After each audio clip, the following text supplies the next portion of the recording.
Linares ha sido siempre una encrucijada de caminos, un punto de paso obligado para mucha gente. Aquí, por ejemplo, hubo un campamento romano y esta ciudad también vio las correrías del general cartaginés Aníbal. Esa alcurnia histórico-geográfica cimentó el espíritu emprendedor de sus gentes, que han convertido a esta pequeña ciudad andaluza, en el sur de España, en el Wimbledon del ajedrez. Aníbal no podía imaginar que 22 siglos después de su muerte, el hotel que lleva su nombre iba a ser el escenario de la cita obligada de los mejores jugadores del mundo cada mes de febrero. Aquí, en este escenario, se han visto batallas épicas en blanco y negro, obras de arte en 64 casillas. Hemos preguntado a los principales protagonistas, los jugadores, por qué precisamente en Linares se da este fenómeno, por qué es la meca del ajedrez. Creo que se debe al señor Rentero, a su energía y a su voluntad de realizar estos torneos. Hace falta alguien con decisión para hacerlo año tras año. Linares tiene suerte de contar con esta persona. Es así de simple. Yo también muchas veces me he preguntado por qué eso pasa en Linares y no en otros sitios, pero yo me explico que el señor Rentero de alguna manera hace este torneo especial. No me lo explico cómo, pero o sea, la combatividad de este torneo no la tienen los otros torneos y yo creo que será por señor Rentero. O sea, esta sí que es una pregunta muy difícil para mí. Yo creo que es por señor Rentero. Don Luis Rentero, pues, empezó organizando los torneos hace unos 20 años, me parece. Y pues su determinación, me parece, ha ayudado el torneo a crecer a su nivel actual. Siempre para un torneo hace falta unos patrocinadores, pues que el ayuntamiento local ayuda con lo que puede. Y aquí hay todo. Pero a veces un patrocinador dice, bueno, 10 años de un deporte, ahora voy a cambiar otro, tal y cual. Pero me parece que la presencia del señor Rentero y su tenacidad ha hecho este torneo. Si veis la historia, yo creo que hasta 88 y tal no era el torneo más fuerte. Empezaba a ser el torneo pues más fuerte de todos al año 90, 91. Y pues ahora hay muchas otras razones también. Yo creo que el ayuntamiento ahora no quiere perder una tradición tan importante que realmente ha hecho el nombre de Linares famoso y tal. Pero siempre hace falta que uno con todo su entusiasmo y afición construye una leyenda. Sé que se celebra aquí año tras año y es un torneo estupendo. No sé cuál es la explicación. Tal vez a la gente le gusta jugar al ajedrez en un lugar como este y deciden apoyarlo.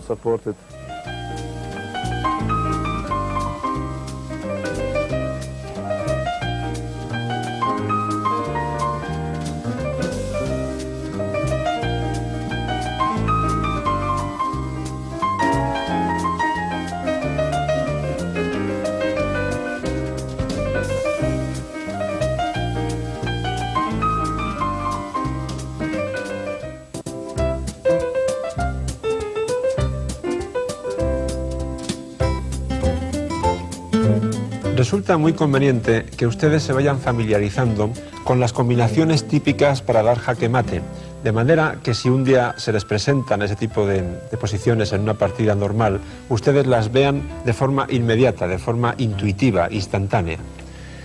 Vamos a ver unas cuantas de esas combinaciones de mate y yo les recomiendo que antes de ver la solución congelen la imagen con la posición e intenten resolverla por ustedes mismos. De esa manera van a aprender mucho más.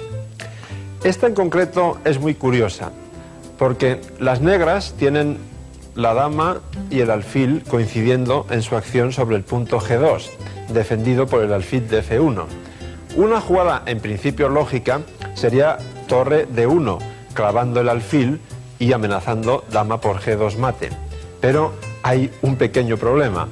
Entonces, después de torre D1, las blancas darían mate en H8 o incluso en G8. Por lo tanto, si las blancas están amenazando mate en una, las negras tienen que hacer jugadas muy compulsivas, de gran impacto. Es decir, tienen que dar jaque. Para poder solucionar esta posición hay que dar rienda suelta a la imaginación y ver que este alfil está sobrecargado. Por una parte defiende el punto G2 y por otra parte evita que la torre dé jaque en D1. Precisamente de ese razonamiento sale la solución, que es efectivamente muy contundente. Dama por G2 jaque. Por supuesto, lo único que pueden contestar las blancas es alfil por G2. Torre D1 jaque. Es esencial que sea jaque porque si no, recuerden, las blancas pueden contraatacar por ahí. Única respuesta, alfil F1 y torre por F1 jaque mate. Estarán de acuerdo conmigo en que la solución era realmente contundente.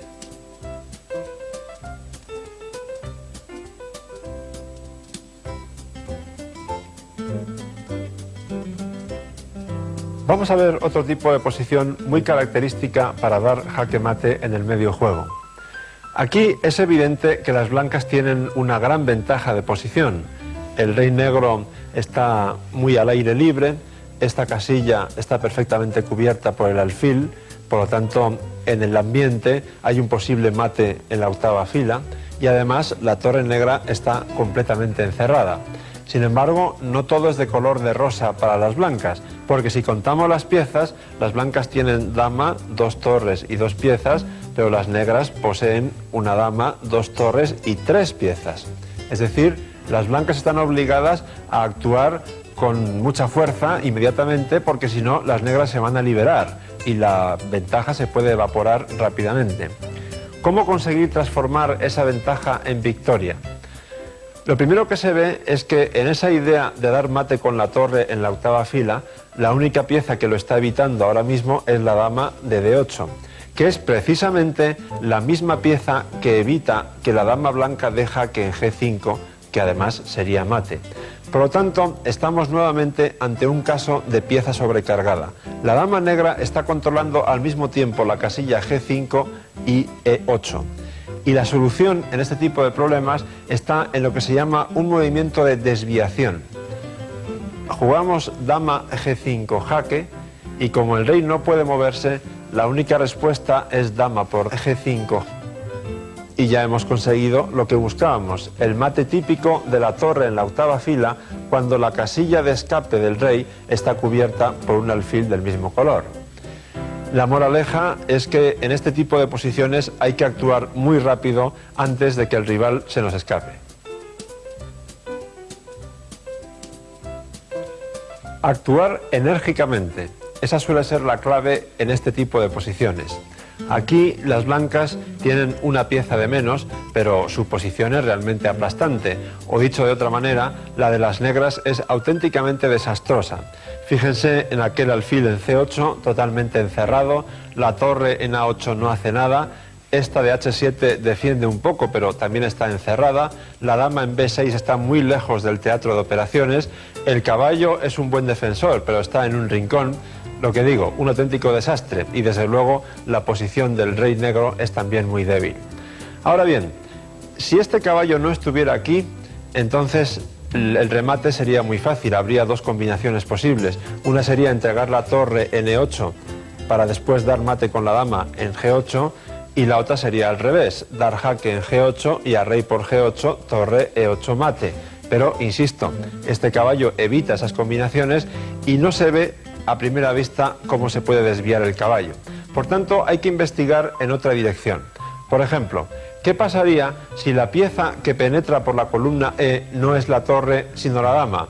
lo haría con mucha mayor contundencia, porque además del jaque N8 podría dar otro N7, que obligaría al rey negro a ir a G8.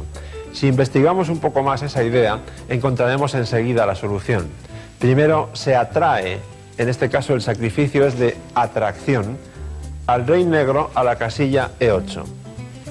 Hemos sacrificado una torre, pero ha merecido la pena, porque sigue dama E5 jaque, única jugada rey F8, dama E7 jaque, única respuesta rey G8 y ahora dama E8 es jaque mate.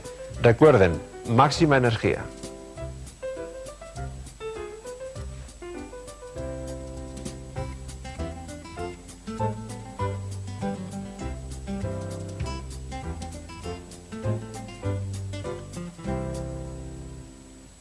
El estadounidense Paul Morphy fue uno de los mejores jugadores de todos los tiempos. Muchos lamentamos que no haya coincidido en nuestra época, porque en la suya, segunda mitad del siglo XIX, apenas tenía rivales de su enorme categoría.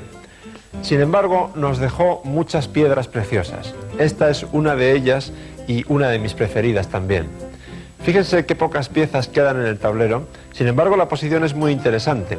La torre de A2 y el peón de B6 coinciden en su acción sobre el punto A7, solamente defendido por el alfil de B8. Esas son las buenas noticias, pero las malas consisten en que las negras van a jugar A6 en cuanto les dejemos. A continuación pueden mover el alfil, que queda liberado, y la partida parece tablas por todos los lados. Eso no es lo peor. Lo malo es que, ¿cómo podemos evitar que las negras jueguen A6? La solución, como casi siempre, consiste en dar rienda suelta a la imaginación. Entonces nos podemos preguntar, ¿qué pasaría si el peón de B7 no estuviera ahí? Y entonces hay una idea brillante que cruza como un relámpago por la mente. Lo que pasaría es que B7 de las blancas sería jaque mate. Ahora intentemos unir la idea anterior con esta. Y entonces nuevamente la solución sale como un rayo. La solución es bellísima. Torre A6. La posición es digna de una foto. Ahora el alfil negro no puede moverse por torre por A7 mate. El rey negro no tiene ningún movimiento legal. El peón de A7 está clavado, tampoco puede moverse. La única jugada legal de las negras es B por A6. Y entonces hemos conseguido la posición que estábamos buscando. B7, jaque mate. Realmente, Paul Morphy era un artista formidable.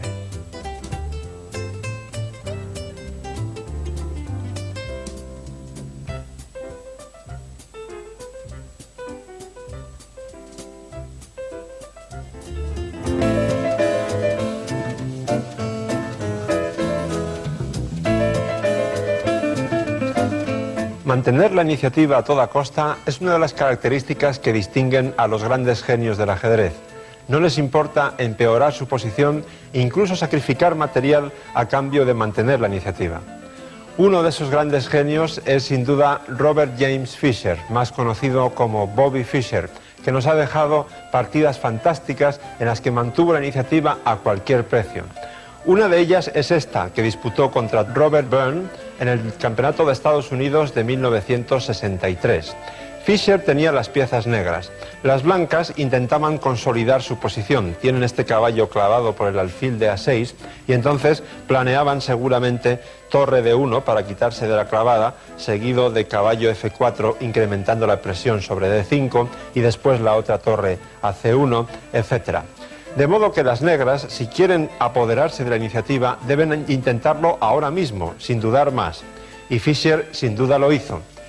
E5, no le importó en absoluto que después de D por E5 y caballo por E5, su peón de D5 quedase aislado, porque a cambio consiguió que este alfil entrase en juego de forma muy eficaz. Ahora ya no solamente este alfil está en una estupenda diagonal, sino que el otro domina la gran diagonal negra.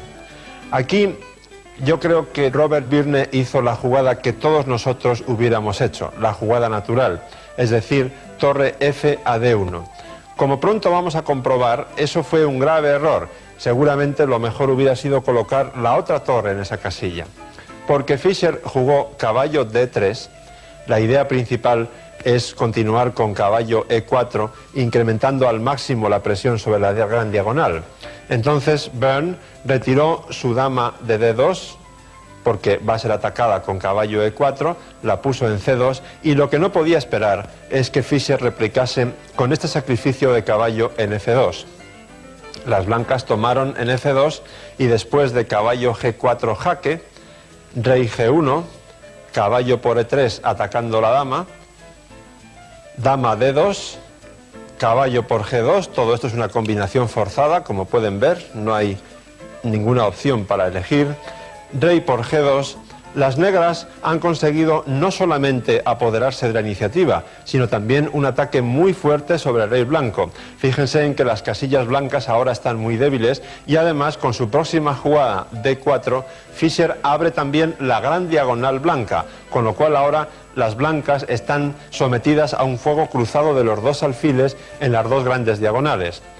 Byrne capturó este caballo de D4, este peón de D4 con su caballo, y entonces siguió alfil B7 jaque.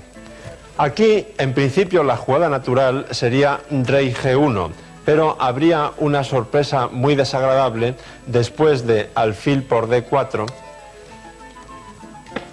dama por D4 y torre E1 jaque. Tremenda jugada. No vale torre por dama, y si rey mueve, dama por D4, torre por D4 y torre por A1, con ventaja material decisiva. Así pues, como Robert Byrne se dio cuenta de esa amenaza, cuando recibió el jaque del alfil en B7, estando el rey en G2, lo que hizo fue retirarse con su rey a F1. Lo que no había previsto Byrne es la próxima jugada de Bobby Fischer, que fue dama D7, realmente tremenda, amenaza entrar en H3. Esto le dio tanto miedo a Byrne que abandonó. Sin embargo, no debería haberlo hecho, sobre todo pensando en el deleite de los espectadores que estaban viendo la partida en directo, porque nos privó de una fantástica combinación que se hubiera producido si hubiera jugado, por ejemplo, dama F2 para traer la dama a defender a su rey. En ese caso, la partida hubiera continuado así: dama H3 jaque, rey G1, y ahora fíjense qué combinación más formidable: torre E1 jaque. Las blancas no pueden capturar la torre con la dama por dama G2 mate, por lo tanto la única jugada sería torre por E1, pero entonces después de alfil por D4, como la dama no puede alejarse del control de la casilla G2, pues es evidente que las blancas pierden la dama y también pierden la partida. Coincidirán ustedes conmigo, seguramente, en que fue una lástima que Bobby Fischer se retirase del ajedrez nada más ganar el título mundial en el 72.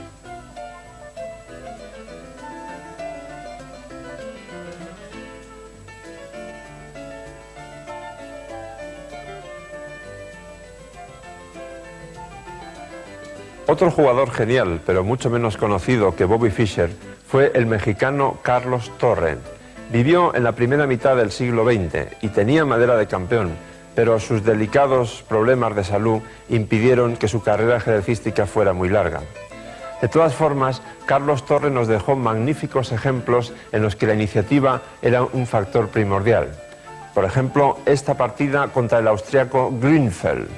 Torre tenía las blancas, que evidentemente están atacando al rey negro, pero hay que darse cuenta de que las negras tienen un peón de ventaja y de que además están planeando jugar caballo D7, con la idea de eliminar este peligroso alfil de casillas negras o también de tomar primero en D4 y después jugar E5. Es decir, como suele ocurrir en estos casos, las negras amenazan con liberarse inmediatamente, por lo tanto las blancas tienen que actuar con energía. Y desde luego Carlos Torre lo hizo. La idea es abrir lo máximo posible esta diagonal blanca sobre el rey negro, dado que la diagonal negra ya está abierta. Para ello, el primer objetivo es minar la defensa del peón de F5. Y entonces Torre jugó D5. Y contra E por D5, primera sorpresa bastante fuerte, nada menos que torre por G6, sacrificio de torre. Pero esto no es más que el principio, porque la idea de ese sacrificio es que si las negras hubieran jugado rey por G6, vendría dama G4 jaque.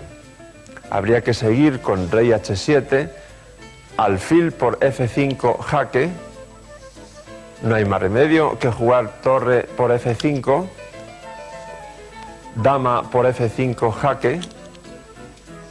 Como ven, única respuesta, rey G8, dama G6 jaque, no hay dónde elegir, rey F8 y alfil D6 gana la dama y la partida.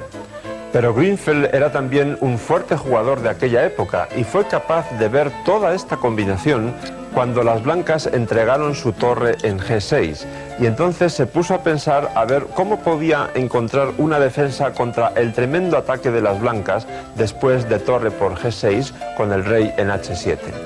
Y lo que encontró fue torre G8, necesaria porque las blancas estaban amenazando dama H5 con mate inmediato, a lo cual las blancas contestaron cambiando las torres en G8 y reanudando el festival de fuegos artificiales. Ahora alfil F5, terminando de limpiar la diagonal blanca que ocupaba el alfil, y contra torre por alfil, ahora la dama hace el último trabajo del ataque.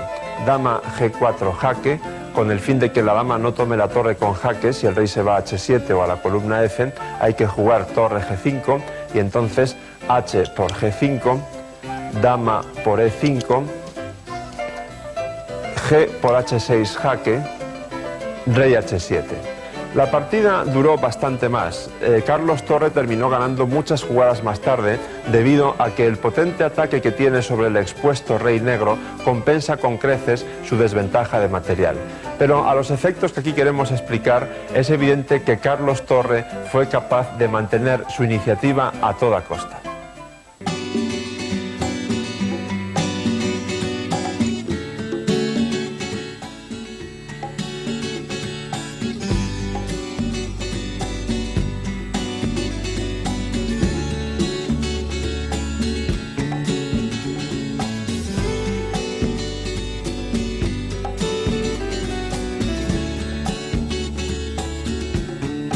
Hemos seleccionado estas piezas, que tienen baños de oro y plata, para ilustrar el análisis de una auténtica joya. La partida que el ruso Yevgeny Bareyev le ganó en el torneo de Linares de 1994 al búlgaro Veselin Topalov. Ya es tradicional que en el torneo de Linares, el mejor del mundo de cada año, los periodistas nos reunamos después de la última ronda para otorgar el premio de belleza a la partida más brillante del torneo. Recuerdo muy bien que en el año 94 no tuvimos prácticamente ninguna duda, porque esta partida era realmente magnífica. Topalov y Bareyev estaban entre los 10 mejores del mundo en aquel momento. Bareyev, uno de los muchos jugadores excelentes que ha dado la escuela soviética, jugaba con negras y contestó con E6 al E4 de Topalov, es decir, planteó la defensa francesa con D5. El principal inconveniente de esta defensa es que el alfil de dama, el que está en C8, queda encerrado por la propia cadena de peones. Siguió con caballo C3, caballo F6, alfil G5, una variante muy clásica que dejó de estar de moda hace ya bastantes años. D por E4, caballo por E4, alfil E7, alfil por F6 y alfil por F6. Las blancas han quedado con un potente caballo en E4 y ahora consolidan el centro con C3. Caballo D7. Y ahora, yo no sé muy bien por qué, Topalov decide ser original y opta por dama C2, una jugada realmente antinatural, porque lo lógico aquí es controlar el centro con caballo F3. De hecho, enseguida vamos a comprobar que el experimento de Topalov hubiera sido mejor no intentarlo, porque Bareyev contesta con E5. Es muy sospechoso que entre dos jugadores de primera fila mundial las negras puedan abrir el centro impunemente ya en la jugada 8. Algo falla en la estrategia de las blancas. D por E5, caballo por E5 y ahora F4. Esto es otro error. Claro que más comprensible, porque como pueden ver es un poco molesto jugar con blancas en esta posición. El alfil que está ahora en F1 no puede ir a su casilla natural, que sería D3, ni a C4. no tiene sentido que vaya a B5 con jaque, porque las negras contestarían con C6. No se puede jugar, o no sería bueno jugar caballo F3, porque al tomar ese caballo las negras doblan los peones blancos. Por lo tanto, Topalov decide expulsar ese caballo con F4, pero esa jugada debilita tanto la diagonal que va de G1 a A7 como la que va de H4 a E1, es decir, debilita al rey blanco. Después de F4 siguió caballo G6, hay que defender el peón. Bareyev se enrocó, alfil de 3, siguiendo un desarrollo más o menos normal, y dama de 5. Una vez más, la posición es molesta para Topalov, que paga así sus imprecisiones anteriores. Ahora no se sabe muy bien qué es lo que hay que hacer. Si uno se enroca en largo, quizá hubiera sido lo mejor, pero entonces se está entregando el peón de A2, cosa que siempre es desagradable. Claro que había una pequeña compensación, por ejemplo, enroque largo, dama por A2, caballo por F6 jaque, y se doblan también los peones negros. Otra posibilidad hubiera sido jugar caballo F3. Sin embargo, Topalov optó por una jugada francamente muy pasiva, que fue A3. Topalov probablemente pensaba enrocar en largo sin perder el peón que tenía en A2, pero Bareyev no le va a dar tiempo porque la partida empieza a calentarse. Caballo por F4. La idea es bastante simple. Si G por F4, alfil H4 jaque, rey mueve y F5 atacando el caballo que está clavado porque la torre de H1 queda indefensa. De esa forma, las blancas no podrían mover el caballo de E4, tendrían que permitir que las negras lo capturasen en esa casilla, con lo cual además se abriría la columna F que ocupa la torre desde F8. Por lo tanto, hay que pensar en otra solución. Esa otra solución que en principio encontró Topalov fue tomar en F6, caballo por F6 jaque, G por F6, y ahora, como no valdría alfil E4 por torre E8 clavando el alfil, Topalov creyó que se podía salvarse con alfil H7 jaque, que es lo que pasó en la partida, rey G7 y dama E4. Aunque la posición blanca no es precisamente envidiable, parece que todo está más o menos bajo control. Sin embargo, aquí viene el gran momento, a partir del cual empieza a producirse la joya. Estoy seguro de que Bareyev se acordaba de la famosísima partida Andersen-Kieserytsky, jugada en 1851 y conocida como la Inmortal, porque la combinación que viene ahora está basada, es muy similar a aquella inmortal partida. Siguió torre E8, a pesar de todo, entregando la torre. La idea es desviar completamente a la dama blanca de la defensa de su rey. Hay que jugar dama por E8, no hay más remedio. Y ahora se entrega la otra torre, alfil F5. Las negras montan una batería con la dama, el alfil y el caballo, sacrificando las dos torres, porque evidentemente dar mate vale bastante más que las dos torres. Alfil F5, dama A8, dama E4 jaque. Y aquí empieza la persecución contra el rey blanco, que verán ustedes qué largo paseo va a dar. Desgraciadamente es un viaje sin retorno. Rey F2. La alternativa era rey D2, pero hubiera seguido dama G2 jaque y las blancas pierden en todas las variantes, como ustedes pueden comprobar muy fácilmente. Contra rey F2 en la partida también siguió dama G2 jaque, rey E3, caballo D5 jaque, rey D4, dama D2 jaque, rey C5, dama E3 jaque. Ahora hay múltiples variantes que ustedes pueden entretenerse analizándolas. Por ejemplo, si rey por D5, alfil E6 es mate. Si rey a B5 seguiría dama B6 jaque, rey C4, caballo E3 mate. O bien lo que pasó en la partida, rey C4, caballo B6 jaque, que no solamente gana la dama, sino que también conduce al mate. Por ejemplo, después de rey B4, seguiría dama E4 jaque, C4, dama por C4 jaque, rey A5 y las negras pueden dar mate. Sin duda alguna, Bareyev produjo una de esas partidas de ajedrez que son más bien una obra de arte.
Inauguramos la 15ª edición del Torneo Internacional de Ajedrez Ciudad de Linares.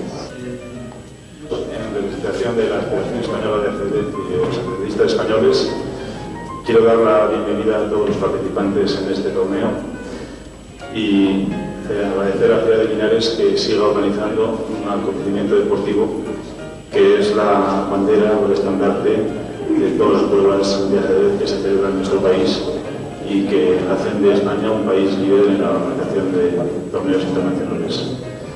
Quiero desear suerte a todos los participantes.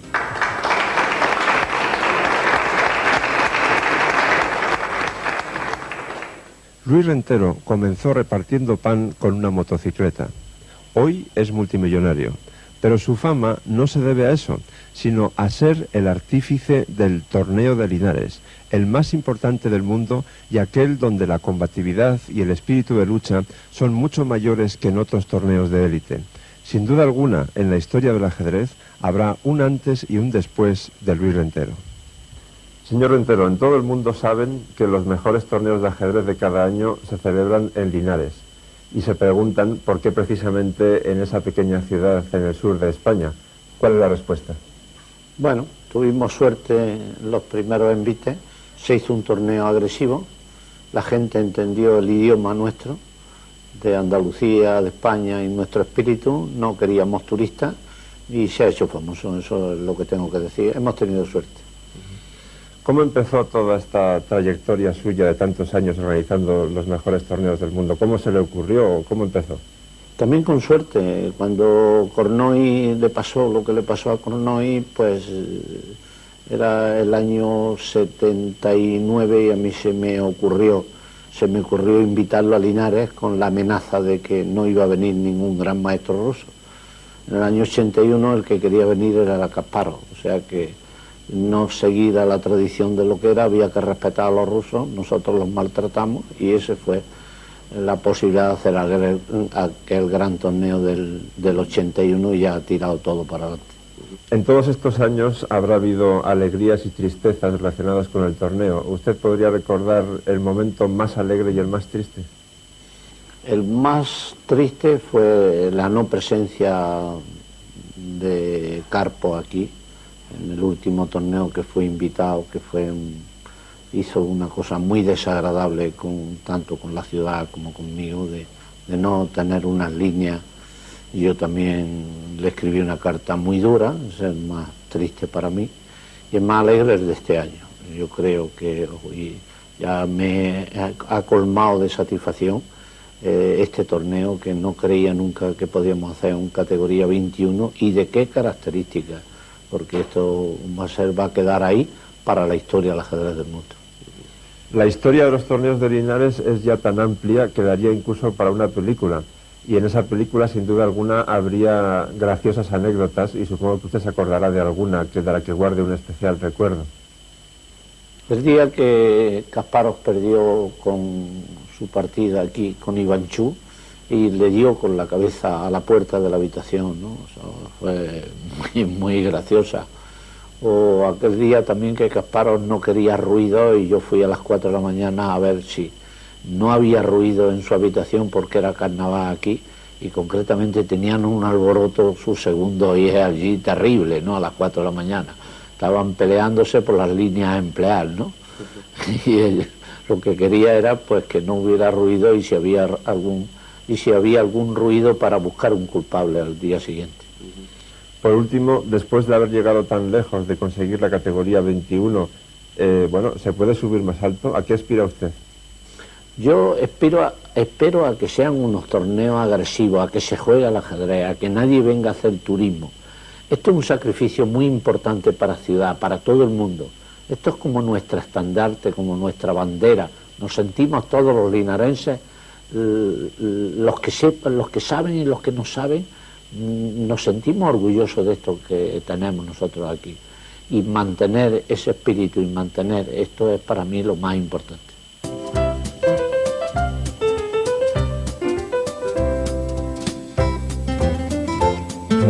Mi intuición, mi olfato ajedrecístico, me dicen que mi posición es ganadora, pero no encuentro cómo ganarla. Esa es una de las mayores tensiones que puede sentir un ajedrecista durante una partida. Causa una sensación de gran impotencia. Es como cuando soñamos que alguien nos persigue y queremos correr, pero físicamente no podemos.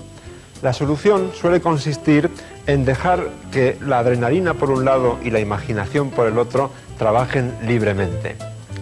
Este es un curioso final de reyes y peones. A primera vista parece que las negras tienen ventaja por este peón pasado de E4. En realidad, ese enjuiciamiento es totalmente erróneo. Vamos a preguntarnos si sirve de algo que las blancas tengan una cuña tan avanzada en H6, a solamente 2 pasos de la coronación en H8. Evidentemente, si las blancas tuvieran a este peón en lugar de en G3, en E3, esa cuña no serviría de nada. No habría forma de romper la cadena de peones negros y el rey blanco no podría penetrar hasta aquí porque su colega negro se lo impediría. Sin embargo, la realidad es que el peón está en G3 y aquí sí hay una diferencia concreta, porque ese peón puede romper la cadena de peones negros con G4 y precisamente ahí está la solución. El objetivo es abrir una vía para el peón de H6 a cualquier precio, a toda costa. Seguiría F por G4, insistimos con F5, como se amenaza tomar no hay más remedio que capturar también en F5, seguimos adelante con G6, hay que jugar H por G6 o abandonar y entonces H7, misión cumplida. Cuando su intuición, su olfato ajedrecístico le digan que su posición es ganadora, lo que debe hacer es clavar los codos en la mesa y buscar la solución con denuedo. Es muy probable que la encuentre.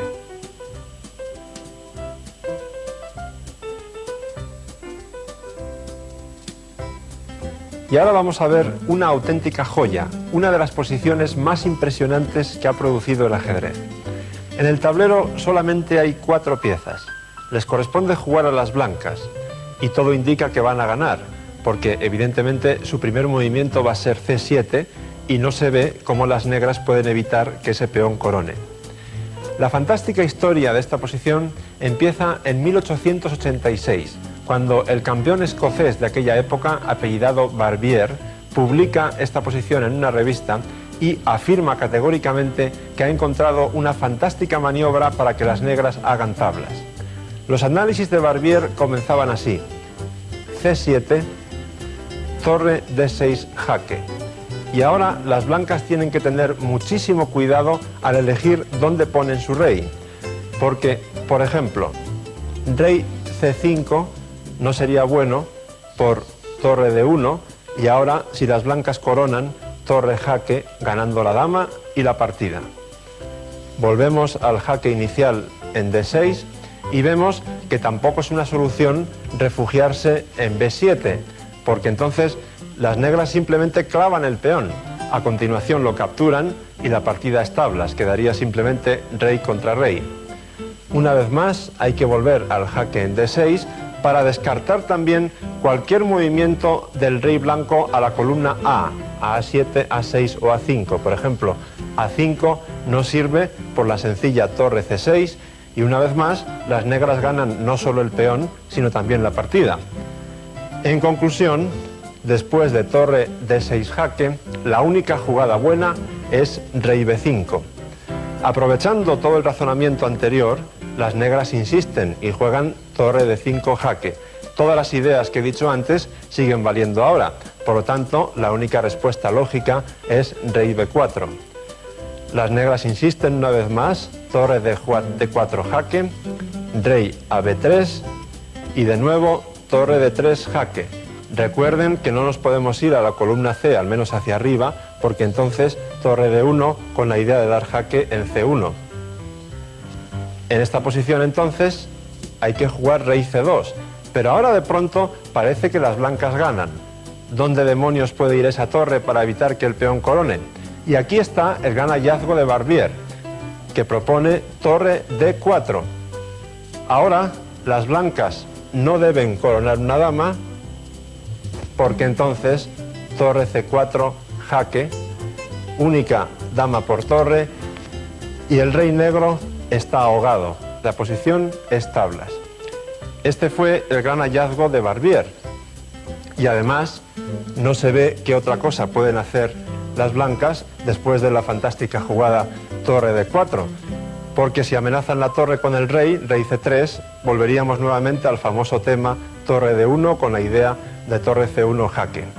Así quedó la cosa hasta que un monje español llamado Fernando Saavedra, unos años más tarde, publicó unos análisis que incluían una jugada aún más fantástica que la de Barbier, que garantiza la jugada de las blancas. En esta posición, las blancas no coronan una dama, sino que convierten su peón en una torre.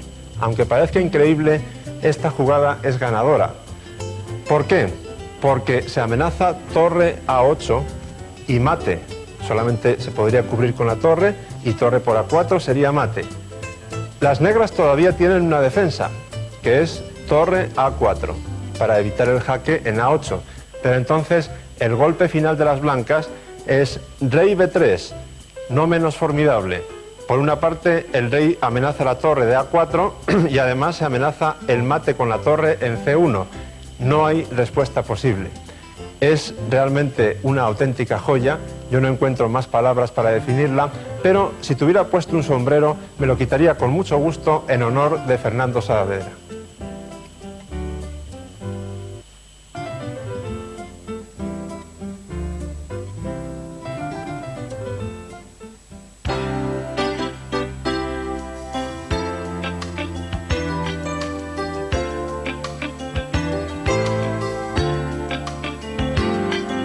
Wilhelm Steinitz, nacido en Praga, campeón desde 1886 hasta 1894, es el precursor del culto a la estrategia. Una de sus obras fue el libro de cabecera de Fischer durante mucho tiempo.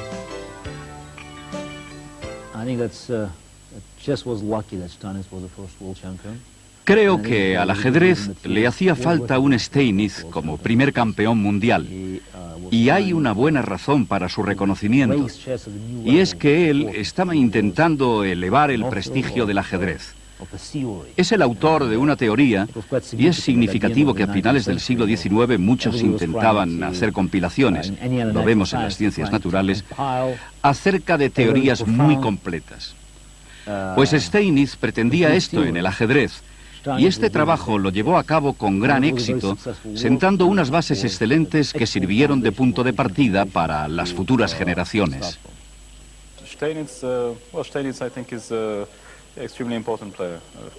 Steinitz es un jugador muy importante para la historia del ajedrez.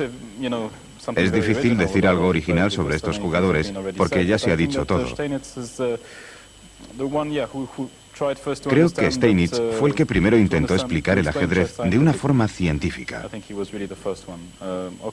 Morphy fue un jugador más fuerte antes que él, y muy natural. Comprendió algunas cosas, como que era más importante sacar todas las piezas en la apertura que otras consideraciones materiales, pero eso era todo. Steinitz intentaba desarrollar algunas teorías, y eso es algo muy importante. Steinitz, buena defensa, aunque también tiene buenas partidas por el ataque. Me gusta mucho su estilo, la acumulación de pequeñas ventajas.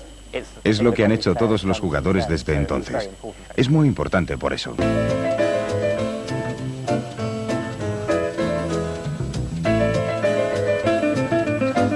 De los jugadores que son unos virtuosos de la estrategia, por ejemplo Anatoly Karpov, suele decirse que son capaces de ganar una partida porque controlan un cuarto de casilla.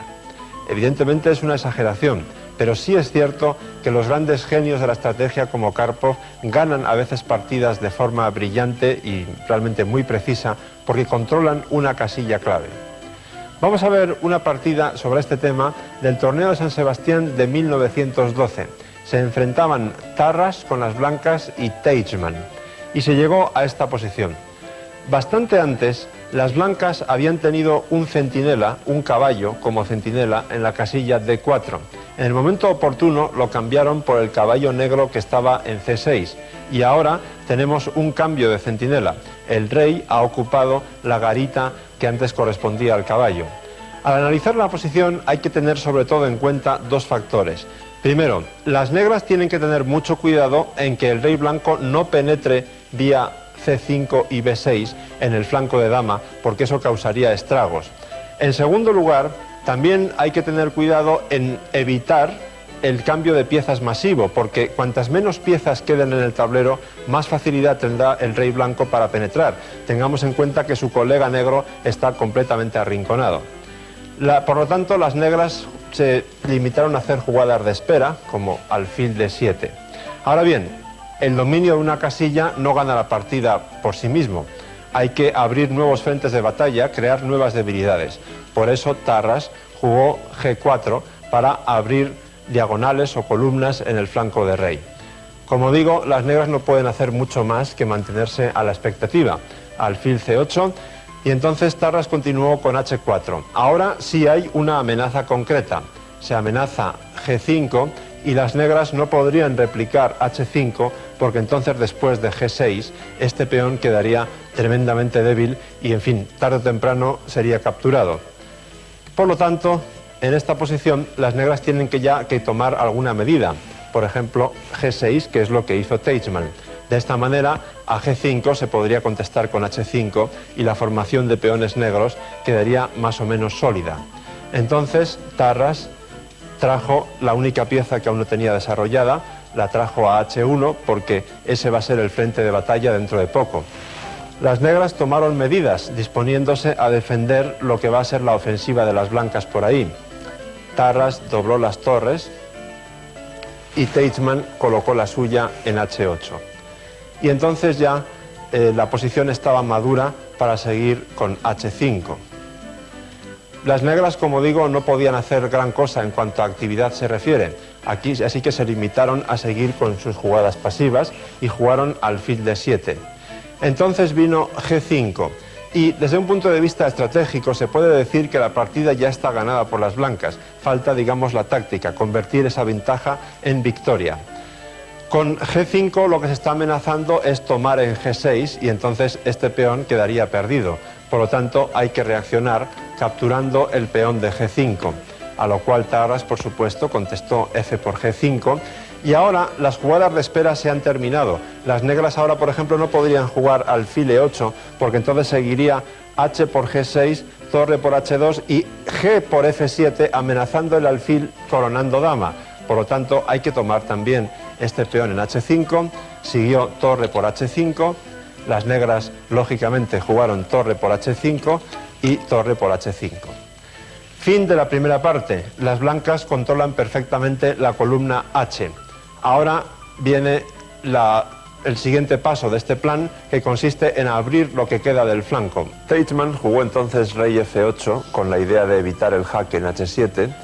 Tarras entonces dio primero el jaque en H8 y después de rey E7 liquidó lo que queda del flanco de rey con G6, con el fin de tener el mayor espacio libre posible para que la torre pueda penetrar por la séptima y octava filas. F por G6, alfil por G6, y ahora por hacer algo, porque la posición ya es desesperada para las negras, Teichmann jugó B4. Tarras dio entonces primero un jaquecito en H7 para confinar al rey en D8 y a continuación, antes de dar el golpe definitivo, reagrupó sus piezas, jugó alfil D3 con la idea de evitar cualquier posible contrajuego de las negras, que entonces contestaron por razones que solamente Teichmann podría explicar, torre C3. Tarras aprovechó la circunstancia de que el peón está atado a la defensa de la torre en C3, jugando primero A3, a lo cual las negras contestaron A5 y por fin Tarras se decidió a dar la puntilla, torre H8 jaque y después de rey E7, torre A8 y las negras se abandonaron porque no hay forma de defender el peón de A5. El rey blanco desde su trono en D4 y con la amenaza latente de penetrar por el flanco de dama ha observado impasible cómo su ejército arrasaba el flanco de rey.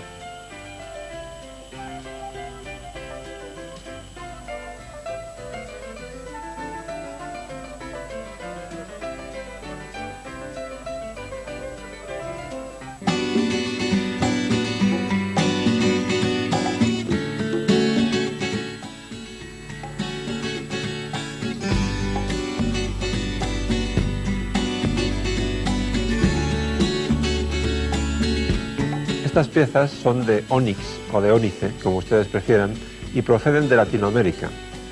Si me preguntan quién es el mejor jugador latinoamericano de todos los tiempos, mi respuesta solo puede ser una: el cubano José Raúl Capablanca, campeón del mundo desde 1921 hasta 1927 y considerado por algunos como el genio más grande que ha dado el ajedrez en toda su historia.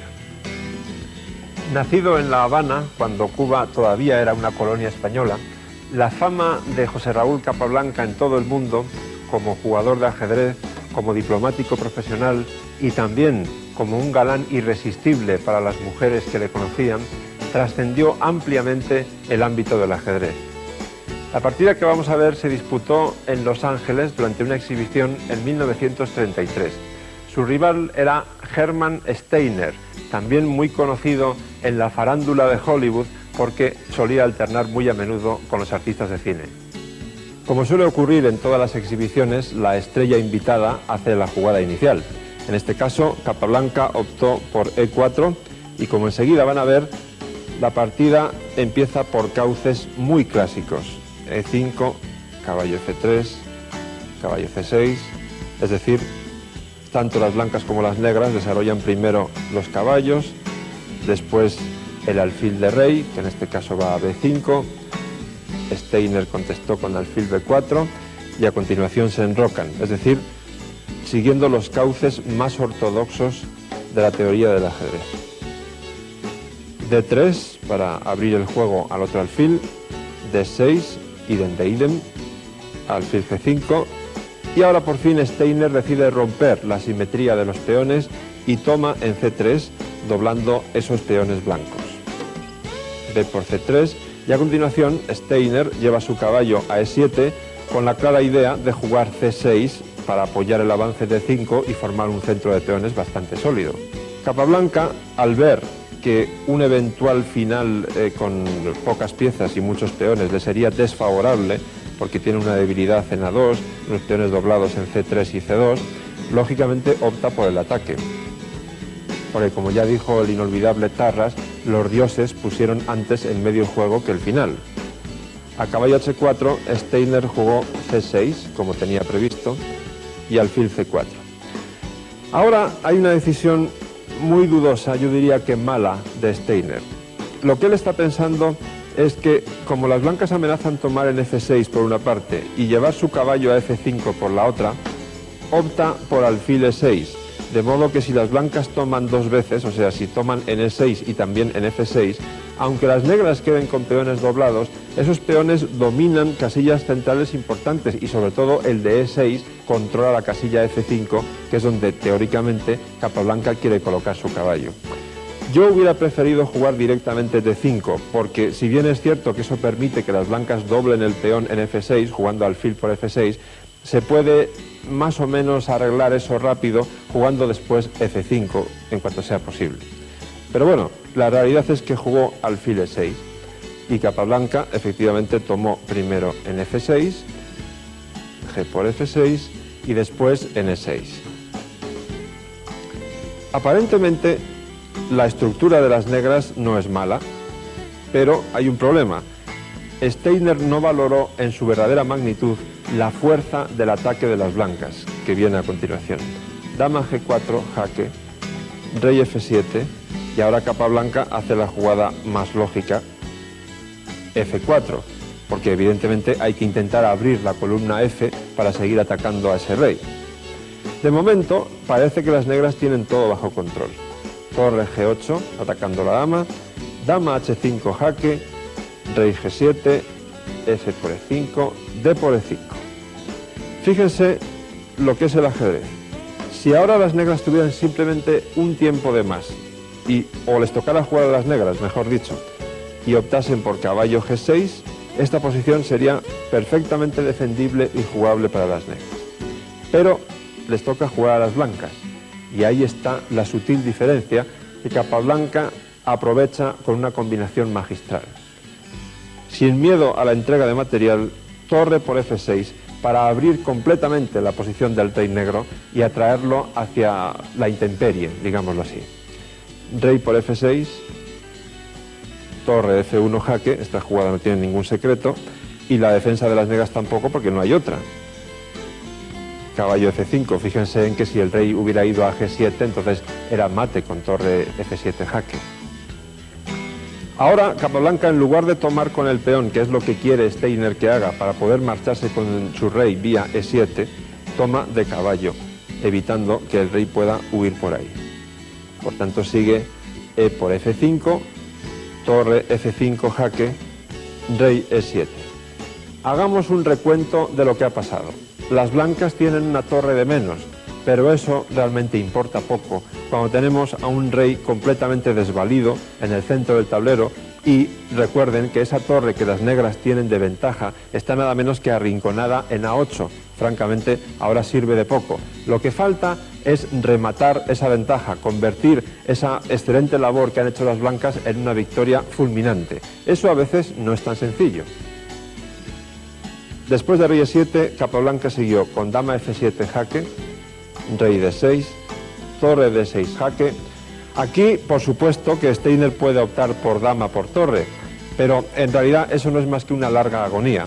Quiero decir, en una posición normal, con el rey defensor a buen recaudo, entonces cambiar una dama por dos torres puede ser hasta favorable.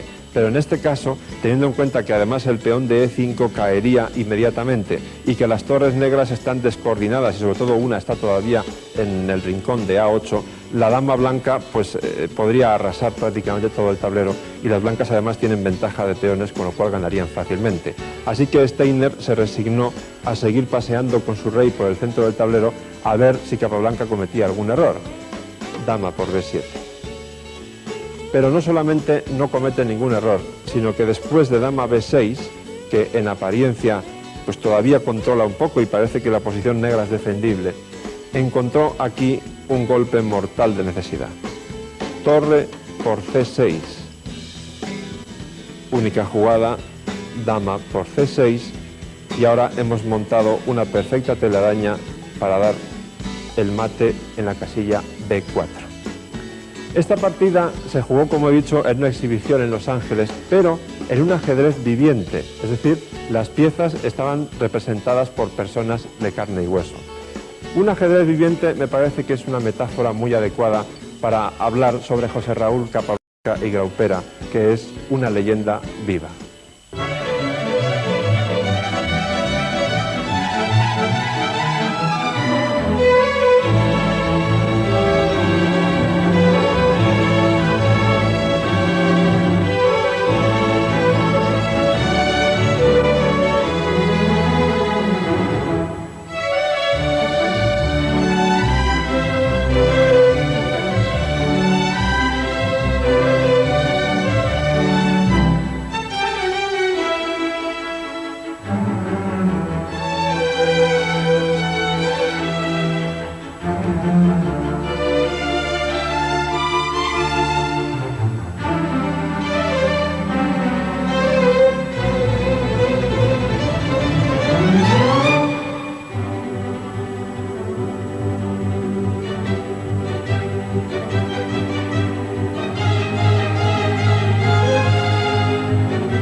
Entre las diferentes formas de jugar al ajedrez hay una que demuestra de manera categórica el poder de la mente. Estas imágenes corresponden al Campeonato del Mundo de Ciegos, cuya edición de 1998 se disputó en Logroño, donde los españoles, además de ser los anfitriones, ganaron varias medallas. Los ajedrecistas ciegos ven con la mente, pero necesitan de un equipamiento especial para competir. Por ejemplo, todas las piezas tienen un pivote en su parte inferior que encaja con los orificios de las casillas, y las negras se distinguen por un resalte metálico en la parte superior. Los relojes carecen de cristales con el fin de que los jugadores puedan controlar el tiempo consumido tocando las agujas.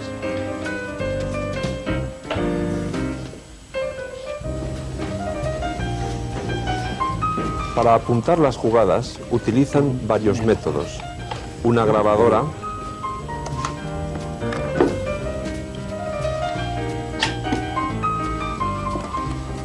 o la escritura en el método Braille con un pequeño punzón,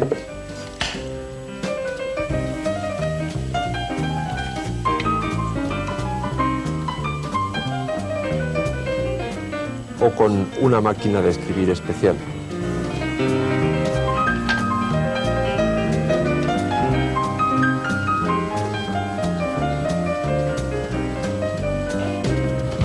Para ellos, el ajedrez consiste en una forma de comunicarse y de expresar su creatividad, como nos cuentan varios de los participantes.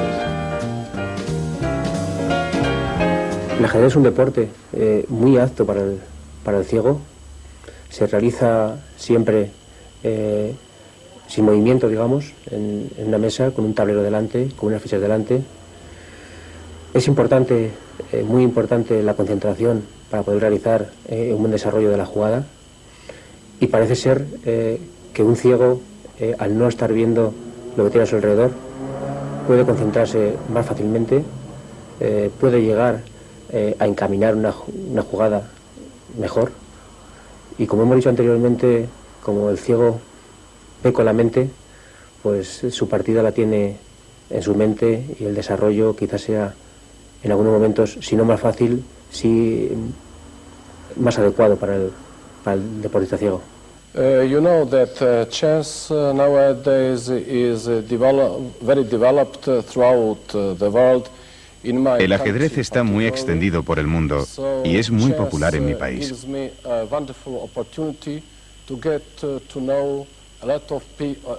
El ajedrez me brinda la oportunidad de conocer mucha gente, de hacer amigos.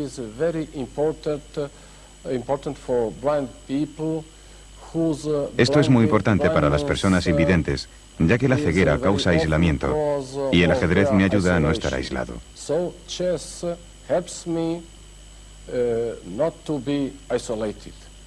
El ajedrez es una actividad que el ciego está, llamémosle, más integrado en el mundo vidente que ninguna otra actividad que realiza. Y en el campo de los ciegos, el ajedrez les permite viajar en las competiciones todos los años, o cada 4 años, 2 años, en competiciones internacionales, les permite una convivencia con compañeros ciegos de otros países y sobre todo un enorme intercambio de temas laborales, culturales, movimientos de ciegos, reivindicaciones a nivel mundial del colectivo de los ciegos. Todo eso se lo permiten las competiciones de ajedrez. Creo que una persona piensa con los ojos. Para un ciego, el ajedrez es una oportunidad de aproximarse al mundo de los que ven.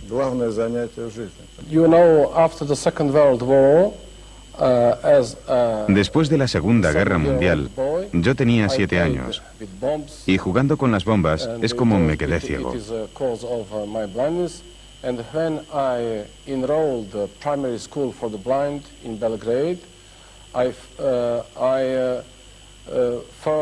Cuando me matriculé en la escuela primaria para ciegos en Belgrado, empecé a jugar al ajedrez tocando el tablero.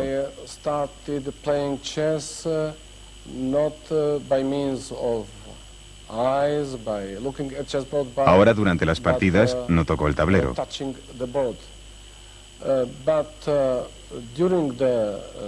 Tengo la imagen del tablero y de las posiciones de las piezas en mi mente. At every moment I must have the picture of the chessboard, position of all pieces on the board in my mind. And if you see sometimes that a blind man very often A menudo cuando vemos a un jugador ciego tocando el tablero es porque no es un jugador muy fuerte. La vista a los jugadores videntes solo nos sirve para descansar. Nosotros miramos el tablero y no vemos nada, ni tú, ni yo, ni el de más allá, ¿no? La vista lo que sirve es para, una vez terminada una variante, una rama del pensamiento, volver a la posición inicial. Entonces descansa mucho que uno pueda llevar sus ojos sobre esa posición inicial, mientras que un jugador ciego total tiene que volver a reabrir el cajón de su memoria y saber dónde estaba esa posición. Bien, es verdad que además lo hace también apoyado por sus manos, ¿no? Él puede utilizar las manos igual que nosotros la vista. Es un proceso, como mucho, podríamos decir que un poco más lento, pero yo creo que en el proceso de pensamiento, en el gran trabajo de analizar variantes de ajedrez, da exactamente lo mismo el grado de visión.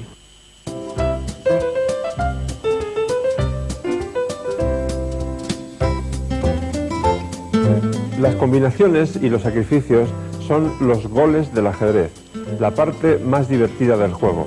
Cuando ustedes consigan realizar una combinación muy bonita, sentirán una sensación de placer indescriptible. En una palabra, se sentirán artistas. Pero hay muchísimos tipos de combinaciones, tantos que sería perfectamente posible dedicar una obra tan extensa como esta exclusivamente, tanto en su parte audiovisual como en la escrita, a ese tema. Como ese no es nuestro propósito, yo me voy a limitar a subrayar ahora algo que me parece absolutamente esencial, y es que ustedes graben en su mente las posiciones modelo, las pautas que deben seguir para hacer combinaciones. Por ejemplo, las combinaciones de mate. Si yo les pregunto a ustedes cuál es la mejor jugada de las piezas blancas en esta posición, estoy seguro de que todos la aciertan, porque es muy fácil. Basta fijarse en que el rey negro no tiene ninguna escapatoria, porque los tres peones del enroque están en su casilla inicial, y que en la primera fila de las negras, es decir, la octava del tablero, si empezamos a contar desde el lado de las blancas, está desprotegida. Por lo tanto, la solución es facilísima. Torre E8, jaque mate. Alguno de ustedes puede decir, bueno, ¿y para eso tanto cuento y tanto discurso? No, insisto, lo importante no es que recuerden cómo estaban las piezas en esta posición en concreto, sino el modelo, la pauta que ustedes deben seguir, porque en muchas combinaciones de mate, el tipo de posición que se debe conseguir es precisamente esta. Este ejemplo es algo menos fácil que el que hemos visto antes, pero como la idea es exactamente la misma, estoy seguro de que ustedes van a encontrar la solución enseguida. Nuevamente, el rey negro no tiene escapatoria en cuanto a los peones se refiere, porque los tres están en la segunda fila, como antes, pero esta vez la primera fila de las negras sí está protegida por la torre de D8. Ahora bien, esa torre está atacada por la dama en A5 y defendida por el alfil en H4. Con esa idea y con las que les he dado antes, creo que ustedes ya habrán encontrado la solución, que consiste simplemente en eliminar la pieza que protege la primera fila. Dama por D8, jaque, única respuesta legal es alfil D8 y ya tenemos la idea que habíamos visto antes. Torre E8, jaque mate. Muy fácil también.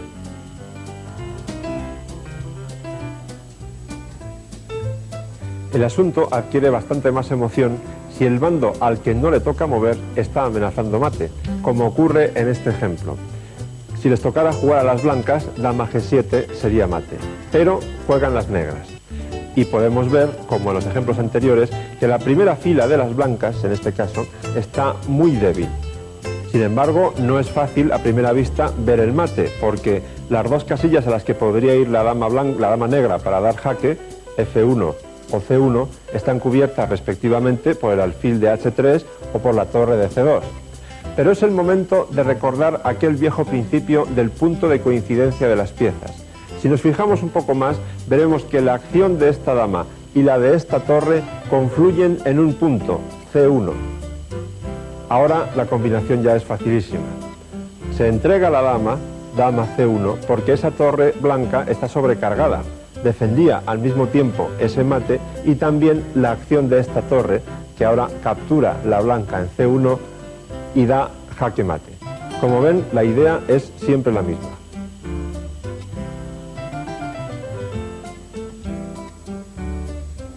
Vamos a complicarlo un poquito más. Ahora el bando al que no le toca mover no solamente amenaza mate, sino que tiene sus piezas aparentemente bien dispuestas para la defensa.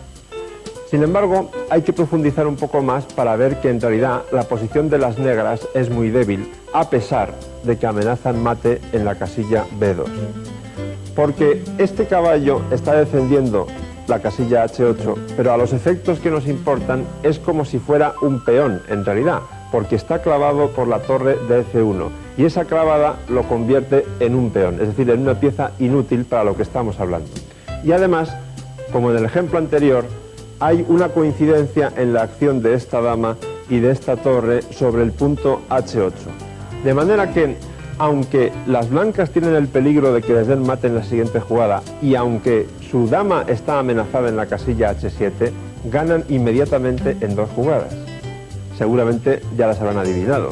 Dama H8 jaque, les recuerdo que el caballo está clavado, es como si no hiciera nada. Única respuesta posible, torre por H8 y ahora torre por H8 mate porque el caballo, recuérdenlo, está clavado. En realidad no era tan difícil.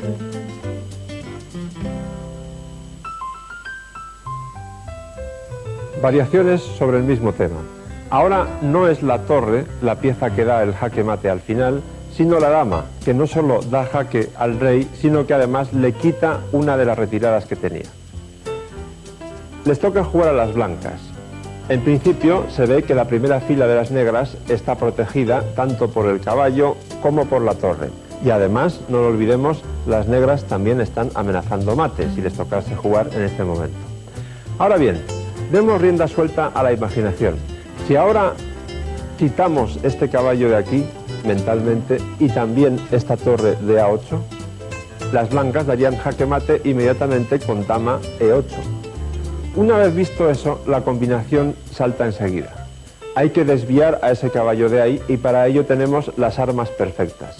Torre D8 jaque. Si toma de caballo, dama E8 sería mate. Por lo tanto, hay que tomar con la torre y ahora ya es facilísimo. Torre por D8 jaque, única respuesta posible, caballo por D8 y ya tenemos la posición que queríamos conseguir. Dama E8 es jaque y además la dama corta la retirada por F7, por lo tanto es jaque mate.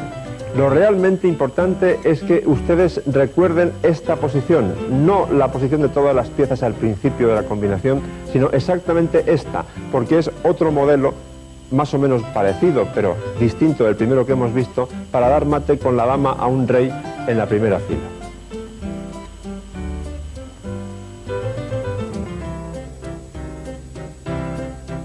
Para desarrollar su visión combinativa, yo les recomiendo que recurran a la parte escrita de esta obra, que está llena de páginas con ejercicios que debajo pone blancas juegan y ganan o negras juegan y ganan, y si no tienen suficiente con ello, en el mercado también encontrarán muchos libros dedicados exclusivamente a eso. Se trata de resolver esos ejercicios, no problemas, sino combinaciones, sin mirar a la solución más que después de un buen rato y sin mover las piezas en un tablero, simplemente con el libro o la parte escrita de esta obra en sus manos, intentando calcular las jugadas mentalmente. Yo lo hice muy a menudo en mi época de jugador y no solamente aprendí mucho, sino que mis viajes en metro, en tren, en autobús o en avión se me hacían cortísimos.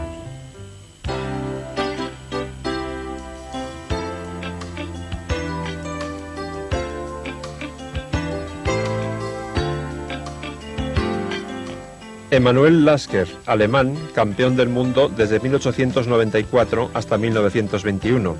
Gran táctico y experto en las maniobras, también destacó por su arte defensivo y, sobre todo, porque introdujo el factor de la lucha psicológica.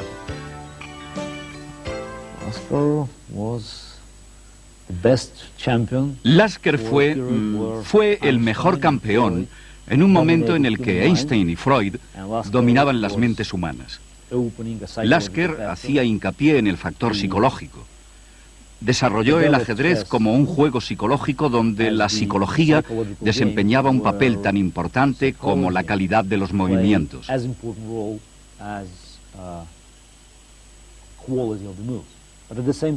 Pero al mismo tiempo destacaba como un excelente estratega. Era un auténtico filósofo y un mago del ajedrez. Es lo que mejor le define. Lasker es un jugador brillante, con una defensa brillante. Todos los mejores campeones mundiales han tenido una defensa brillante. Sacaban el máximo partido de cada posición. Él era excelente, sabía cómo confundir a su oponente. Muy bueno. I think Lasker, well, it's just a very good practical player. Really, I think Lasker era un buen jugador, muy práctico. Parece que creía en lo que decía Steinitz, pero no era tan ortodoxo.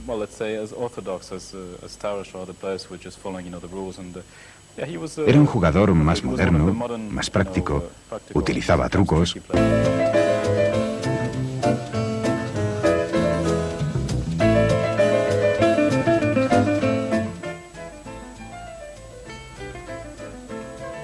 Uno de los conceptos que ustedes deben dominar si quieren jugar bien al ajedrez es el de un buen desarrollo de piezas. Como principios generales, hay que colocarlas con rapidez en buenas casillas, hay que evitar mover la misma pieza varias veces durante la apertura, hay que intentar enrocarse a tiempo, no sacar la dama prematuramente, etc. Todo lo que se insista sobre esta idea es siempre insuficiente. Y como la exageración a veces es un buen método para comprender mejor un concepto, vamos a empezar por un ejemplo realmente muy exagerado. Se jugó en París en 1863 entre dos señores de los que prácticamente apenas sabemos nada, Lindelin y Machuski. Lindelin comenzó la partida con E4, E5, D4 y contra E por D4 empezó ya a jugar en forma de gambito con C3. Aquí lo más sano para las negras, si quieren evitarse muchos problemas, es jugar D5, es decir, contraatacar en el centro.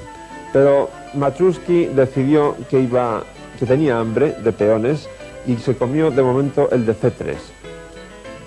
Lindelin desarrolló una pieza a una casilla excelente, atacando al punto F7, y aquí una vez más lo adecuado sería desarrollar alguna pieza. Pero Machuski siguió comiendo en su curso acelerado de glotonería.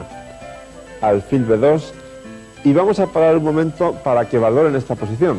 Las blancas tienen dos piezas ya desarrolladas y además en casillas magníficas, C4 y B2, batiendo dos diagonales abiertas. Sin embargo, por el contrario, las negras no tienen absolutamente ninguna pieza. Eso sí, han conseguido dos peones de ventaja, pero en este caso la posición de las blancas es claramente preferible.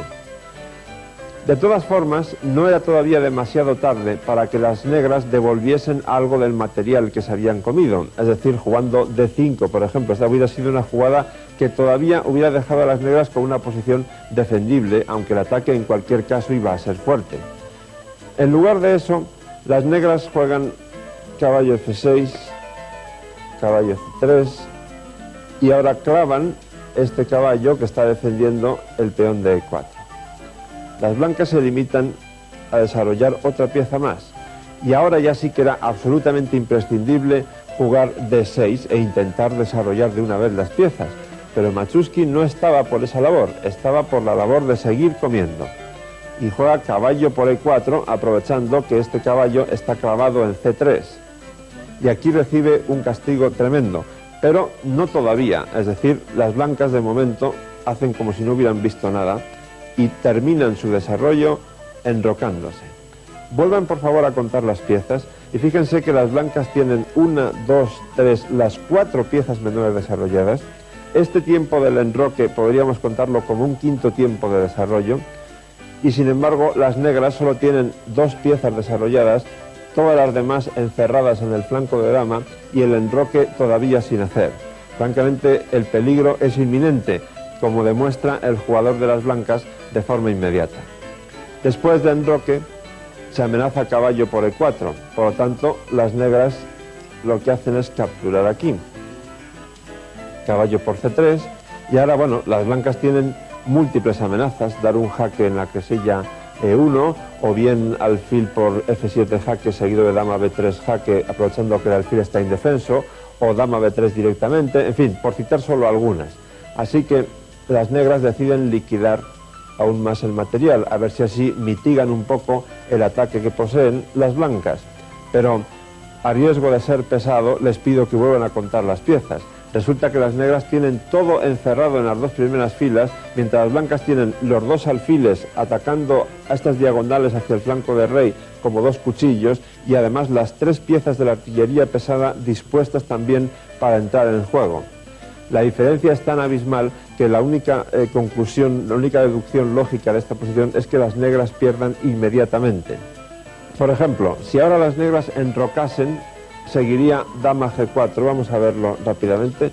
Enroque, dama G4, se amenaza mate, única jugada G6 y ahora dama D4 y se vuelve a amenazar mate en dos casillas y no hay forma de pararlo porque este peón está clavado por el otro alfil. Por lo tanto, el enroque sería un suicidio. Ahora bien, ¿qué hacer? A Machuski se le ocurrió como solución, tal vez única, jugar dama G4. Pero tampoco es ninguna maravilla, porque después de torre E1 jaque, ahora el rey no puede venir a D6, porque seguiría alfil B4 jaque, habría que jugar D6, alfil por D6 jaque, C por D6, dama D6 jaque, etc. ¿Qué hacer, por tanto? Rey D8. Y ahora, con un poco de imaginación, podemos ver que si esta dama no estuviera en G5, una buena jugada sería alfil por G7, y si la torre mueve, alfil F6, jaque mate. Es decir, si esta dama no estuviera cubriendo estas dos casillas. ¿Cómo desviar a la dama de ahí? Pues entregando el módico precio de un peón, se puede conseguir perfectamente el objetivo, porque si ahora dama C5 jaque, rey H1, dama por C4, seguiría precisamente alfil por G7, amenazando al mismo tiempo la torre y el mate. Eso sería una posición aplastante para las blancas. Por lo tanto, las negras jugaron dama por F4, que deja de defender el peón de G7, eso es cierto, pero no es menos cierto que continúa defendiendo la casilla F6. Ahora bien, aquí viene la sorpresa. Alfil por G7, torre G8, y cuando las negras seguramente pensaban que todavía podían defenderse y tenían todo bajo control, llega el gran golpe, dama G4. Y ahora sí que ya no hay defensa. Si dama por G4, alfil F6 es jaque mate. Y si dama D6, como ocurrió en la partida, siguió alfil F6 jaque y las negras abandonaron porque contra dama por F6 sigue dama por E8 mate. Realmente las negras en esta partida se dieron un atracón, pero no cabe duda de que la digestión fue terrible. Vamos a ver un ejemplo mucho más sofisticado de cómo aprovechar la falta de desarrollo. En esta posición, correspondiente a la partida Krogius-Kuznetsov de 1965, ustedes pueden ver que las tres piezas blancas ocupan casillas excelentes en el centro. Y en realidad también las tres negras, este caballo en E6, el alfil en B7 y el alfil en D4, no están nada mal. Ahora bien, ¿cuál es la principal diferencia en esta posición? Que las blancas ya están enrocadas y las negras no. Ese va a ser el hilo conductor de lo que queda de partida. De hecho, las negras acaban de dar jaque al rey, y lo que esperaban seguramente era rey H1 y entonces enroque o alguna jugada de desarrollo, y no se encontraron mal del todo, con la dama un poco descolocada, eso sí, pero en fin, nada grave en principio. Sin embargo, Krogius sorprendió a su rival jugando dama por D4, un sacrificio de dama en una posición en la que aparentemente eso parece excesivo. Sin embargo, enseguida van a ver ustedes cómo está muy justificado. Aquí se puede tomar la dama con el peón o con el caballo. Luego, dentro de un momento, vamos a ver qué pasaría si se hubiera tomado con el peón. Era mejor tomar con el caballo, dentro de lo malo, y eso es lo que ocurrió en la partida. Caballo por D4, caballo D6 jaque. Y ahora empiezan a verse las consecuencias. No vale rey D8 por caballo B7 jaque ganando la dama. Por lo tanto, hay que jugar rey F8, no hay otra. Caballo por D7. La dama no puede retroceder porque B6 y C7 están fiscalizadas por este caballo y D8 por el otro. Por lo tanto, única casilla, dama A4.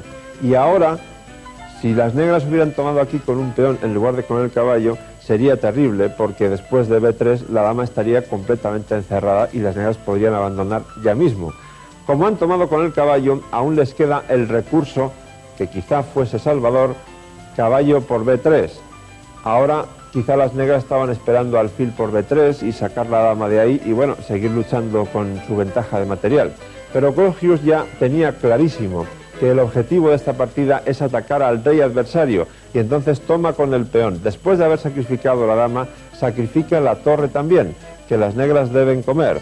Porque aquí de lo que se trata no es de contar el material todo el rato, sino de ver cómo se da jaque mate al rey negro. Ese es el objetivo. Dama por A1, alfil E3, atacando la dama con esta torre, y después de dama B2 empieza la ofensiva directa contra el rey. Alfil por C5 jaque. Aquí las negras sabiamente jugaron D6 con el fin de por lo menos ir habilitando alguna casilla para el desarrollo de sus piezas, porque si no, aquella torre en A8 no saldrá nunca de allí, porque para ello hay que desarrollar primero el caballo. Por tanto, D6, alfil por D6 jaque, rey E8, caballo E7 jaque, rey F8. Aquí es una posición muy interesante y muy instructiva cómo conduce el ataque en lo que queda de partida Colgius, porque la mano se va hacia un jaque descubierto de este caballo, es decir, jaque con el alfil, por ejemplo, caballo aquí y caballo por H8. Pero eso, a estas alturas de la partida, no es suficiente. Hemos entregado tanto material que la única forma de obtener una verdadera compensación es darle mate al rey negro. Eso es lo que quiere Colgius. Y lo que hace, en buena lógica, es poner en juego la última pieza que le falta, la torre. Torre E1 amenaza algo muy grave, caballo G6 jaque, rey G8 y torre E8 jaque mate. Por lo tanto, las negras tienen que defenderse de esa amenaza, para lo cual juegan H5 con el fin de que el rey tenga aquí una escapatoria. La partida siguió caballo G6 jaque, rey G8, torre E8 jaque, rey H7, todo esto esforzado como pueden ver, y caballo por H8. Aquí de pronto, en plena tempestad, parece que hay un poco de calma. Las blancas no amenazan nada inmediato, quiero decir, no hay un mate en dos jugadas ni nada parecido, pero sí puede verse como la torre y las cuatro piezas menores coordinadamente están atacando al rey negro y amenazan, por supuesto, con darle mate en pocas jugadas. A pesar de que las negras sí pueden dar bastantes jaques, pero tengan en cuenta que en alguno de ellos la torre puede retroceder, tapar el jaque y al mismo tiempo continuar con el ataque después con caballo F7 o alfil F7. Es decir, en pocas palabras, este rey está en una red de mate. Por lo tanto, las negras jugaron dama D4, jaque, rey F1, A6, con la original idea de intentar desarrollar aquella torre a base de abrir esta columna. Desgraciadamente no van a tener tiempo para eso. Siguió caballo por F7, A por D5, y Colgius dio aquí el remate definitivo de forma muy precisa. Caballo G5 jaque, rey G6, alfil F7 jaque, rey E5, torre E5 jaque, rey por F4, G3 jaque, fíjese qué paseíto del rey negro, y ya por fin Kuznetsov abandonó, porque después de rey G4 seguiría alfil E6 jaque mate. Espero haber elegido un ejemplo suficientemente contundente para demostrar y para que ustedes no olviden nunca lo importantísimo que es desarrollar bien las piezas.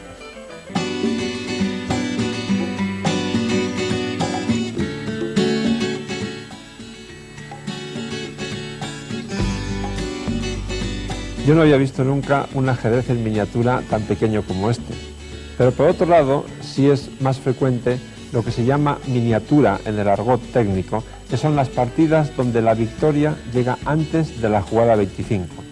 Una muy conocida es la que el gran maestro soviético Yefim Geller le ganó a su compatriota Badnikov en 1950 en Kiev, en la actual capital de Ucrania. De Yefim Geller decían sus coetáneos que tenía un talento inmenso, tan grande como para ser campeón del mundo, pero por las razones que fueran, nunca consiguió llegar tan alto. De todas formas, la partida que vamos a ver ahora dio la vuelta al mundo en aquel momento, y no solo por su extraordinaria belleza, sino sobre todo porque fue muy importante para resolver un debate estratégico sobre una idea muy conocida en la defensa siciliana. La defensa siciliana ha sido una de las favoritas, quizá la más empleada en las últimas décadas contra la apertura del peón rey, porque da lugar generalmente a posiciones muy agudas, de doble filo. En este caso, Jefim Geller jugaba con blancas y tuvo que afrontar la defensa siciliana que le hizo Badnikov.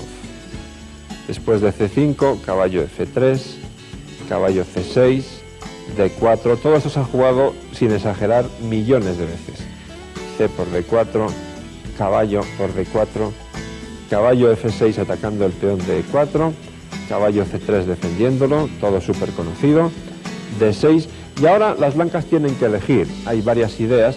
En aquella época, 1950, estaba de moda la variante Sosin, que consiste en desarrollar este alfil a C4. Y fíjense bien, porque ese alfil va a ser el tema central estratégico de toda la partida. Es muy potente, eso está fuera de toda duda, porque desde C4 apunta a F7, y aunque las negras jueguen E6, que de hecho jugaron, ese alfil sigue siendo muy potente. Hay cantidad de ideas para las blancas de ataque contra el rey blanco que asocian el avance de los peones del flanco de rey, o incluso el caballo que está colocado en D4, con el alfil que está en esa gran diagonal. Por lo tanto, las blancas tienen el alfil muy bien apostado y las negras tienen que pensar seriamente en qué hacer contra ese monstruo colocado de momento en C4. Primero se enrocaron, alfil E7, alfil E3 y enroque de las negras. Eso sí, conviene tomar una medida profiláctica en este tipo de posiciones jugando alfil B3 antes de proseguir con el desarrollo y con el ataque, porque si lo dejamos en C4, ese alfil puede ser atacado por la dama cuando vaya a C7, o bien por la torre cuando se coloque en C8, o también por los peones a base de A6 y B5. Es decir, el alfil en C4 no está bien y por lo tanto, antes de seguir con otras acciones más violentas, es mejor tomar la precaución de retrasarlo a B3. Y aquí viene el famoso tema de discusión en aquella época. Las negras, Badnikov, jugaron caballo A5 para asegurarse que ese alfil desaparece. En segundo lugar, para poder desarrollar rápidamente el alfil que está en C8 a la casilla B7, jugando primero B6 y después alfil B7. Y bueno, la discusión era muy agudizada en aquel momento porque algunos eran partidarios de jugar primero A6 y B5 y luego caballo A5, otros por el contrario preferían jugar caballo A5 directamente. Bueno, había discusiones teóricas sobre esta variante y esta partida aportó realmente luz sobre esa discusión estratégica. Por su parte, las blancas, como no pueden evitar que ese alfil sea cambiado, siguieron con su plan de avanzar los peones del flanco de rey y jugaron F4, B6, como hemos dicho, y la ruptura temática, la más normal para las blancas en esta variante de la siciliana, es jugar E5. Las negras tienen bastantes posibilidades para elegir, pero de momento Badnikov elige la más flexible, que consiste en retroceder con el caballo a E8. De esa manera deja el centro en tensión y luego, según lo que ocurra, ya decidirá por qué se decide. Pero las blancas no están dispuestas a esperar y Jefim Geller jugó F5. Y ahora sí que el negro tiene que tomar una decisión clara. O toma F5 o toma N5, porque si no la avalancha empieza a ser realmente peligrosa. Badnikov optó por tomar el peón de E5 y siguió F por E6.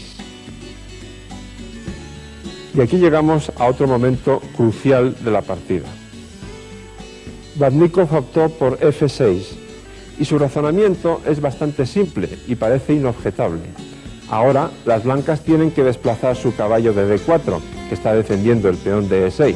Entonces las negras pueden tomar el alfil en B3 y después, cuando las blancas hayan retomado en B3, solo entonces el alfil de C8 captura el peón de E6 y las negras tienen una posición bastante sana, o al menos sin ningún problema grave. Eso es lo que debió pensar Badnikov, sin duda. Pero Jefim Geller le tenía preparada una desagradable sorpresa. Su primera jugada fue muy natural, caballo F5, y Badnikov obró de acuerdo con sus planes y tomó el alfil de B3, atacando la torre, pero aquí está la sorpresa.